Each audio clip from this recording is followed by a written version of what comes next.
আসসালামু আলাইকুম। প্রিয় শিক্ষার্থীরা, আজকের আইসিটি ক্লাসে আমরা যোগের মাধ্যমে পার্থক্য নিয়ে আলোচনা করব। খুব সহজেই যোগের মাধ্যমে পার্থক্য কিভাবে নির্ণয় করতে হয় সেই নিয়ে আজকে আমাদের ক্লাস। দেখেন, আমি বোর্ডে একটা অঙ্ক নিয়েছি, 54 দশমিক ও 29 দশমিকের মধ্যে যোগের মাধ্যমে পার্থক্য নির্ণয় করো। বিগত ক্লাসে আমরা দুইয়ের পরিপূরক পদ্ধতিতে যোগ নির্ণয় করা শিখেছি। আজকে আমরা শিখবো যোগের মাধ্যমে পার্থক্য, এবং এটারই কিন্তু আরো একটা নাম আছে, সেটা হলো দুইয়ের পরিপূরক পদ্ধতিতে পার্থক্য। তো দেখেন, এই দুইটা সংখ্যাতে 54 দশমিক এবং 29 দশমিক, এই দুটার মধ্যে যোগের মাধ্যমে পার্থক্য করতে হলে আমাদের করণীয় কি? আমরা বিগত ক্লাসে একটা বিষয় নিয়ে আলোচনা করছি, সেটা হলো যে পরিপূরক আমরা কেন করি, পরিপূরক কেন করি। পরিপূরক করার উদ্দেশ্য হলো যে কোনো ধনাত্মক সংখ্যার ঋণাত্মক মান বের করা। ধরেন 15 দশমিক এর বাইনারি মান কত? সবাই অনায়াসে বের করতে পারবেন 1248 এই সূত্র দ্বারা। 8 4 12 2 14 1 15, মানে 15 দশমিকের বাইনারি মান 1111। কিন্তু যদি বলা হয় -15 দশমিক এর বাইনারি মান কত, তাহলে কি এত ইজিলি বের করা সম্ভব? সম্ভব নয়। তাহলে আমরা কি করি, এই 15 দশমিককে বাইনারি মান বের করি, তারপরে 8 বিট রেজিস্টার করি, একের পরিপূরক করি, তারপর 1 যোগ করে 2 এর পরিপূরক করি। ওই 2 এর পরিপূরক যে মানটা হয় ওটাই হয় -15 মান। তাহলে পরিপূরক করার উদ্দেশ্যটা কি? যে কোনো ঋণাত্মক সংখ্যার বাইনারি মান বের করতে আমরা 2 এর পরিপূরক করি। তাহলে যদি প্রশ্নটা বলা হয় এরকম, 54 দশমিক এবং 29 দশমিকের মধ্যে যোগের মাধ্যমে পার্থক্য নির্ণয় করো, অথবা সংখ্যা দুটি 2 এর পরিপূরক পদ্ধতিতে, 2 এর পরিপূরক পদ্ধতিতে পার্থক্য নির্ণয় করো, বা 2 এর পরিপূরক পদ্ধতিতে বিয়োগ করো, বা দুটি সংখ্যার পার্থক্য যোগের মাধ্যমে নির্ণয় করো, প্রশ্নগুলো কিন্তু একই। আপনাদের 3.1-এর মানে তৃতীয় অধ্যায়ের প্রথম অংশের যতগুলো সৃজনশীল আছে, ম্যাক্সিমাম বোর্ডে 10টা সৃজনশীলের মধ্যে 8টাতে এই ধরনের কোশ্চেন দেওয়া থাকে। তাহলে এই কোশ্চেনটা আপনারা কিন্তু হুবহু কমন পাবেন। সংখ্যা হুবহু না, আবার কেউ ভুল বোঝেন না যে 54 দশমিক আর 29 দশমিকে হুবহু কমন পাওয়া যাচ্ছে। এই রুলসটা, যে রুলসটা আজকে আমরা করব, সেটা হুবহু আপনি কমন পাবেন পরীক্ষায়। তাহলে একটু মনোযোগ সহকারে শিখেন, একটু মনোযোগ সহকারে দেখেন। আমি আপনাদের এটা করে দেখাচ্ছি কিভাবে করতে হয়, এবং এর সাথে সম্পর্ক যে কথাগুলো, তথ্যগুলা, সেটাও আমি দিব। আপনারা সবাই নোট করে নেবেন একটু। তো দেখেন, আমরা বিগত ক্লাসে যে এরকম যোগ করছিলাম, পরিপূরক পদ্ধতিতে যোগ, সেম একই স্ট্রাকচার থাকবে, শুধু আমরা এই দুটাকে আগে বাইনারিতে রূপান্তর করে দেবো। একটু পার্থক্য আছে, আমরা সেটা করতে করতে শিখবো। দেখেন, এই 54 দশমিক আর 29 দশমিক আমরা যোগের মধ্যে পার্থক্য নির্ণয় করতে হলে আগে কি করব, এই 54 দশমিক এবং 29 দশমিককে ভাগ প্রক্রিয়ায় বাইনারিতে প্রকাশ করি। আমরা কিন্তু দশমিক থেকে বাইনারিতে প্রকাশ করা জানি। তাহলে 54 দশমিককে ভাগ করবো 2 দ্বারা, 27 ভাগশেষ 0, আবার 2 দ্বারা, 13 ভাগশেষ 1, আবার 2 দ্বারা, 6 ভাগশেষ 1, আবার 2 দ্বারা, 3 ভাগশেষ 0, আবার 2 দ্বারা, 2 ভাগশেষ 1, আবার 2 দ্বারা, 0 ভাগশেষ 1। তাহলে এই যেটা বাইনারি মান বের করলাম, আমরা সেম একইভাবে 29 দশমিকের কি করবো, বাইনারি মান বের করবো। 14 দুগুণ 28 ভাগশেষ 1, আবার 2 দিয়ে ভাগ, 7 দুগুণ 14 ভাগশেষ 0, আবার 2 দিয়ে ভাগ, 3 দুগুণ 6 ভাগশেষ 1, আবার 2 দিয়ে, তাহলে 2 1 কে 2 ভাগশেষ 1, আবার 2 দিয়ে, 0 ভাগশেষ 1। এখন দেখেন, এই যে আমরা দুটা বাইনারি মান বের করলাম, এটা নিচ থেকে উপরের দিকে আমরা গণনা করি, এটা তো আমরা জানি। তাহলে 54 দশমিকের বাইনারি মান বের করলাম, 29 দশমিক বাইনারি মান বের করলাম। এখন কথা হলো, যেহেতু আমার বলছে 2 এর পরিপূরক পদ্ধতিতে পার্থক্য নির্ণয় করতে, অথবা যোগের মাধ্যমে পার্থক্য নির্ণয় করতে, আমি কোনটার 2 এর পরিপূরক করব, না কোনটা 8 বিট রেজিস্টার করব, এটা নিয়ে আমাদের যত ঝামেলা, যত টেনশন। দেখেন, একটু মনোযোগ সহকারে দেখেন, কোনো টেনশন নাই, কোনো ঝামেলা নাই। মনে রাখবেন, এই দুটো সংখ্যাকে পার্থক্য করতে হবে, যোগের মাধ্যমে পার্থক্য। পার্থক্য মানে কি আমরা বুঝি, বিয়োগ করা। তাহলে আমার করতে বলতে, দেখেন, আপনি এক কাজ করবেন, এই অঙ্কটা করার আগে, এই যে পরিপূরক করার পূর্বে দুটাই বাইনারিতে রূপান্তর করার পর একটা গাণিতিক বাক্য করে নেবেন। এই গাণিতিক বাক্যটা আপনার খাতাত করতে হবে এমনটা না, আপনি রাফ করে নেবেন। গাণিতিক বাক্য, গাণিতিক বাক্য কি, এই অঙ্কটা একটা গণিতে প্রকাশ, আর কিছুই না। তাহলে 54 দশমিক থেকে 29 দশমিকের মধ্যে যোগের মধ্যে পার্থক্য, তাহলে পার্থক্য মানে বিয়োগ। তাহলে কি করব, 54 থেকে 29 বিয়োগ, 54 থেকে 29 বিয়োগ। পার্থক্য করতে বলছে মানে কি, বিয়োগ করতে বলেনি। এই যে পরিপূরক পদ্ধতিতে পার্থক্য বা যোগের মাধ্যমে পার্থক্য বিয়োগ করতে বলছে। আপনি বলেন তো, আপনি 29 থেকে 54 বিয়োগ করবেন না 54 থেকে 29 বিয়োগ করবেন? অবশ্যই কি করতে হবে আমাকে, 54 থেকে 29 বিয়োগ করতে হবে। তাহলে আমি কি করবো, 54 বিয়োগ 29।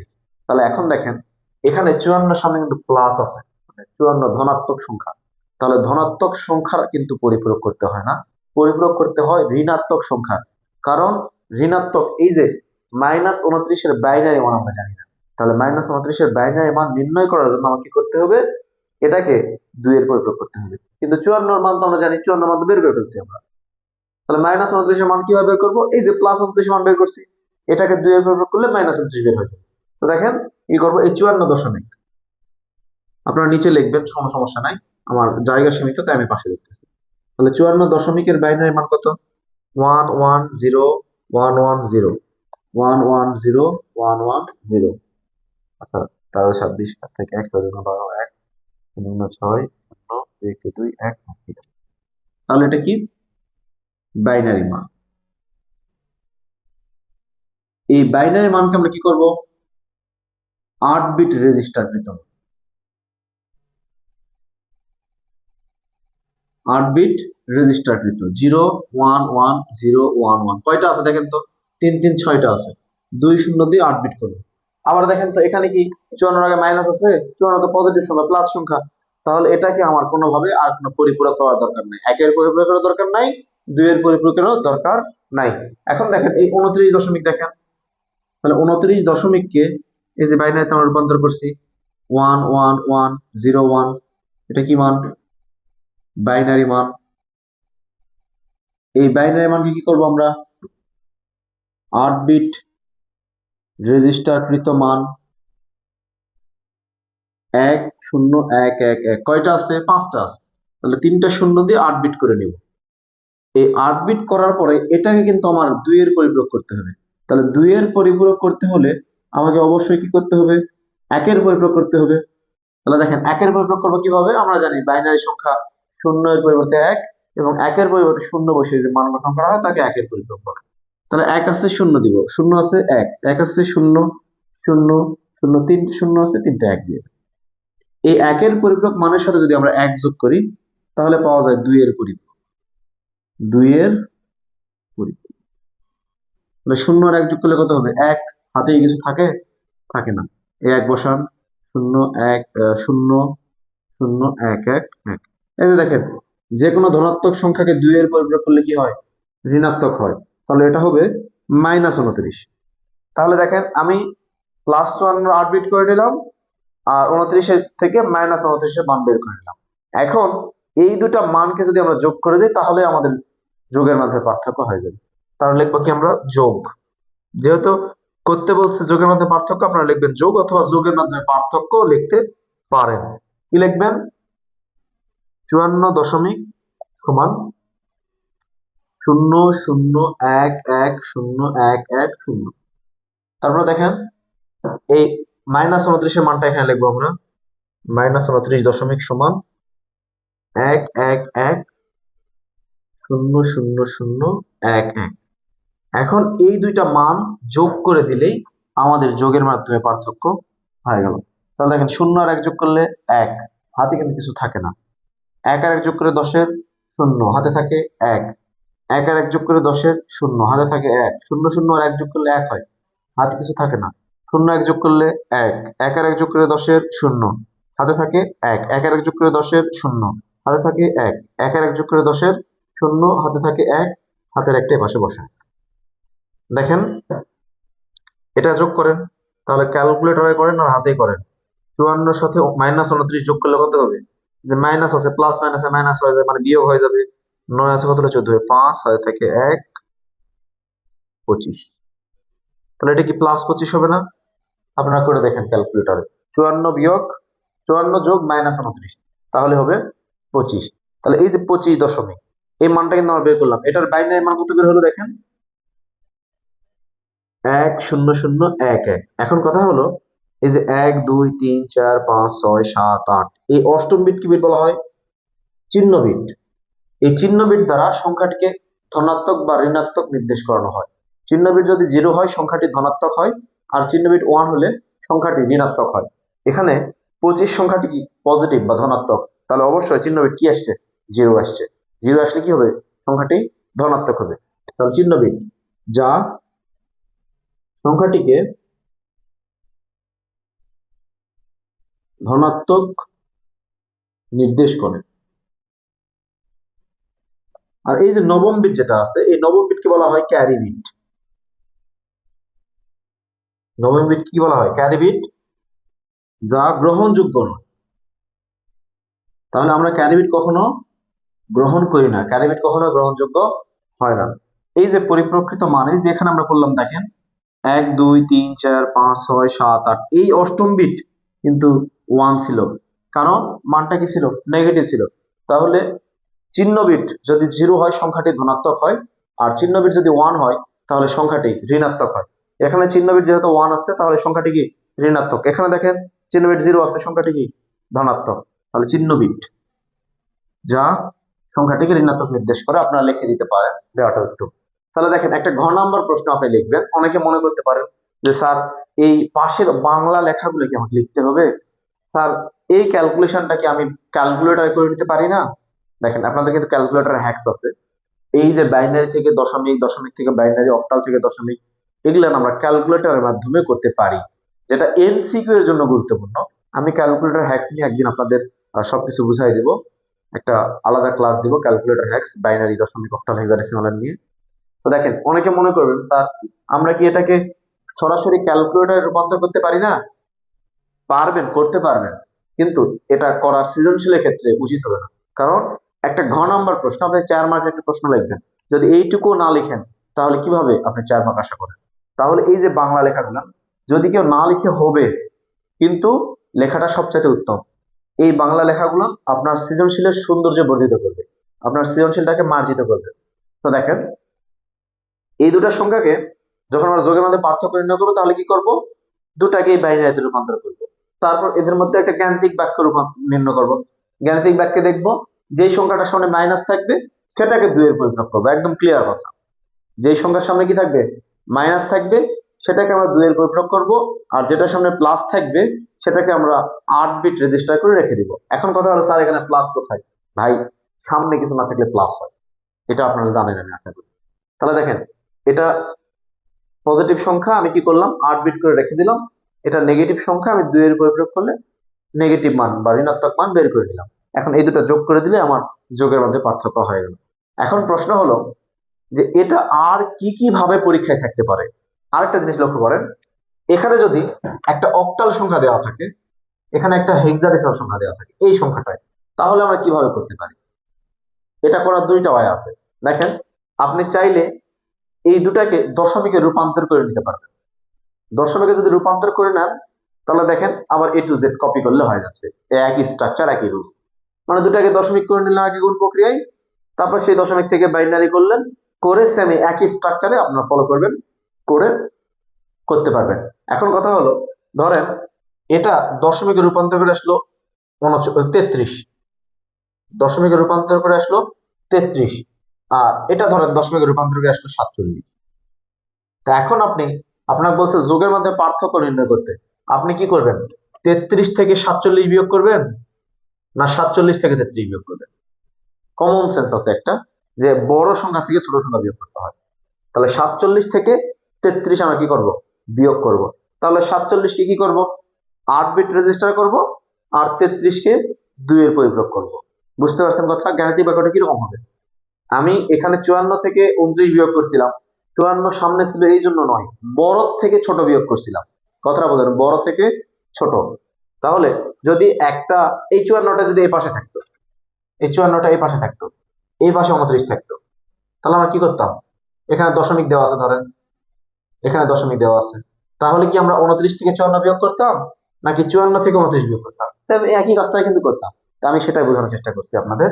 যদি এখানে অক্টাল থাকে আর এটা হেক্সাডেসিমাল থাকে, তাহলে আমরা কি করব, দুটাকে দশমিক করে দেখব কোনটা বড় বা কোনটা ছোট। কারণ এভাবে বোঝা একটু কষ্টসাধ্য যে কোনটা বড় কোনটা ছোট। সেক্ষেত্রে দেখা যাচ্ছে এটার মান 33 আসতেছে, এটার মান 47, আপনি 33 থেকে 47 বিয়োগ করে দিয়েছেন, আপনার উত্তরটা ভুল হয়ে গেছে।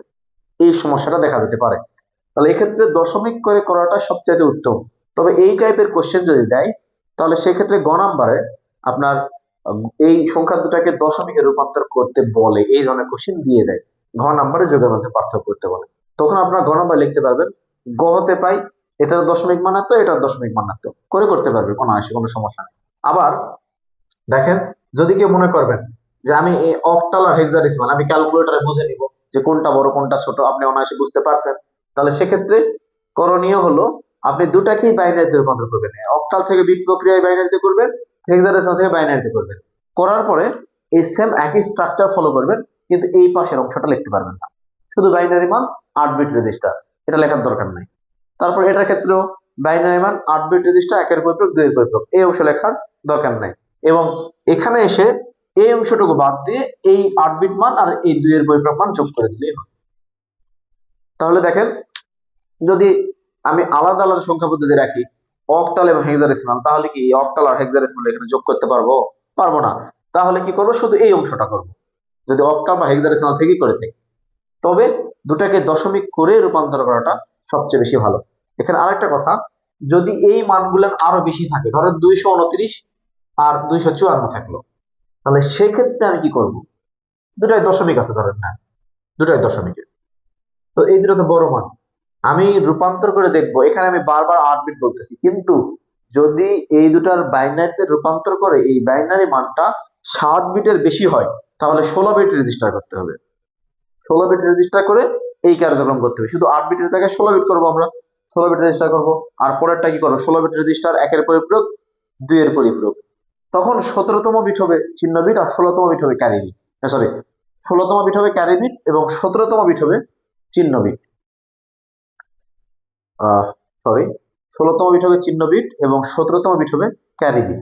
তাহলে দেখেন, যখন 7 বিটের বেশি হবে তখন করবো কত বিট আমরা, মানে 8 বিট হলে, 9 বিট হলে, 10 বিট হলে 16 বিট করবো। আর 16 বিট আবার যদি হয় 16, 17, 18 বিট, তাহলে করব আমরা 32 বিট। মানে 8 এর কম থাকলে 8 বিট, 16 এর কম থাকলে 16 বিট, 8 এর 7 এর বেশি 8 থেকে 15 পর্যন্ত থাকলে 16 বিট, 15 থেকে 31 পর্যন্ত থাকলে 32 বিট করব। বিট তো বোঝেন আপনারা, বাইনারি সংখ্যায় 0 এবং 1 কে এক একটি বিট বলা হয়। 0 একটা বিট, 1 একটা বিট। এখানে কয়টা বিট আছে, 1 2 3 4 5 6, এটাই হলো বিট। তাহলে অনায়াসে এটা আপনারা করতে পারবেন। এখন আরেকটা প্রবলেম দেখা দেয়, একটু দেখেন গুরুত্ব সহকারে। এ সমান ধরেন 33 অক্টাল, বি সমান, আচ্ছা ধরেন দশমিক ধরেন, আর বি সমান 31 অক্টাল। এখন বলছে বি মাইনাস এ যোগের মাধ্যমে নির্ণয় করো। দেখেন বি মাইনাস এ বলে দিছে এখানে, বি মাইনাস এ যোগের মাধ্যমে নির্ণয় করো বা যোগের মাধ্যমে পার্থক্য নির্ণয় করো, বা বি মাইনাস এ প্রক্রিয়াটি দুইয়ের পরিপূরক পদ্ধতিতে সম্পাদন করো বা দুইয়ের পরিপূরক পদ্ধতিতে নির্ণয় করো। তখন আপনারা কি করবেন, তখন এই যে এটার বাইনারি মান বের করবেন, এটার বাইনারি মান বের করবেন, তখন পরিপূরক করবেন কোনটা। দেখেন এখানে বলে দিছে বি মাইনাস এ, মানে এর সংখ্যার সামনে মাইনাস আছে। দেখেন এই 31 কে যদি আমরা দশমিক করি, তাহলে সম্ভবত 26 কি 27 আসবে। 31 দশমিক 31, 3 গুণ 8, 1 গুণ 8, 24, 25 আসবে, সরি। তাহলে এই যে 25, এই মানটা কিন্তু ছোট, এটাকে দশমিক করলে আমরা কি ছোট পাচ্ছি। তাহলে দেখেন এখানে যখন আমরা এখন যোগের মধ্যে পার্থক্য নির্ণয় করব, এই গাণিতিক ব্যাখ্যাটা এখন কেমন হয়ে যাচ্ছে, বি এর মান আগে, তাহলে বি মাইনাস এ, বি এর মান কত 25, 25 মাইনাস এর মান কত 33। এবার কিন্তু বড় সংখ্যাটাই 2 এর পরিপূরক হচ্ছে। কেউ ভুল করবেন না যে ছোট সংখ্যা পরিপূরক হয়, যার সামনে মাইনাস থাকে সেটা 2 এর পরিপূরক করতে হয়। তাহলে এই রকম হলে আমরা কি করব, দুটারই বাইনারি মান বের করব। এই 25 8 বিট রেজিস্টার করে রেখে দিব, আর 33 কে 2 এর উপর প্রয়োগ করে -33 বের করে নেব, নিয়ে দুই মানটা আমরা কি করব, যোগ করে দিব। এই জিনিসটা একটু মাথায় রাখবেন। যদি আবার এখানে দেওয়া আছে ধরেন অক্টাল, এখানে দেওয়া আছে হেক্সাডেসিমাল।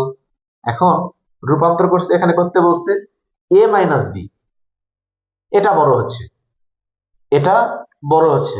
তাহলে দেখেন, যত যেটাই বড় হোক, যা হয় হোক, যদি ওরা নির্দিষ্ট করে বলে দেয় প্রশ্নের মধ্যে এ মাইনাস বি, বি মাইনাস এ, তাহলে যার সামনে মাইনাস থাকবে সেটাকে দুইয়ের পরিপ্রেক্ষক করবে। এখানে বি এর সামনে মাইনাস আছে, মানে এই মানটাকে আমরা দুইয়ের পরিপ্রেক্ষক করবো। যদি এর সামনে মাইনাস থাকে তাহলে এর মানটাকে দুইয়ের পরিপ্রেক্ষক করবো। তাহলে মাথায় রাখবো আমরা যে পরিপূরক যদি করতে না পারি, দুইয়ের পরিপূরক কোনটা করতে হবে যদি বুঝতে না পারি, তাহলে কিন্তু আমরা যোগের মধ্যে পার্থক্য করতে পারবো না। যখন দুইয়ের পদ্ধতিতে যোগ করছিলাম আমরা, যোগ করার সময় কিন্তু এইরকম সংখ্যা থাকলে, এই যে যেটা প্রথমে ছিল 54 মাইনাস 29, 54 দশমিক ও 29 দশমিক, এইরকম থাকলে কিন্তু আমরা শুধুমাত্র 8 বিট করে যোগ করে দিছিলাম। কিন্তু এবার কিন্তু আর 8 বিট না, একটাকে কিন্তু পরিপূরক করতে হচ্ছে। কারণ কি, এই যে যোগের মাধ্যমে পার্থক্য, এই কথাটা দেখেন, এইরকম করে যোগের মধ্যে পার্থক্য আপনি নির্ণয় করবেন। আপনাদের পরীক্ষায় ঘ নাম্বার প্রশ্নে এই যোগের মধ্যে পার্থক্য থাকবেই 100%। আপনারা শুধু এই অঙ্কটা খুব ভালো করে করবেন, বারবার প্র্যাকটিস করবেন। আপনাদের সৃজনশীল এটা করার পরে বইয়ের যে সৃজনশীল গুলো আছে, সেই সৃজনশীল গুলা সুন্দর করে করার চেষ্টা করবেন। এই একই রুলস ফলো করবেন, একই স্ট্রাকচারে যতগুলো ম্যাথ আছে সব একই স্ট্রাকচার ফলো করবেন। এক এক সময় এক এক গাইড দেখে হতাশ হওয়ার দরকার নাই। এই একটা স্ট্রাকচার ফলো করে সব ম্যাথ গুলো আপনারা করতে পারবেন অনায়াসে। তো এই ক্লাসটা খুব ভালো করে দেখবেন, আশা করি সবাই বুঝতে পারবেন। তারপরেও যদি প্রবলেম হয় আমাকে জানাবেন, আমি যোগের মধ্যে পার্থক্য নিয়ে আবারও আপনাদের ক্লাস দিব। সবাই ভালো থাকবেন, সুস্থ থাকবেন। পরবর্তী দেখা হবে নতুন ক্লাস নিয়ে। আসসালামু আলাইকুম।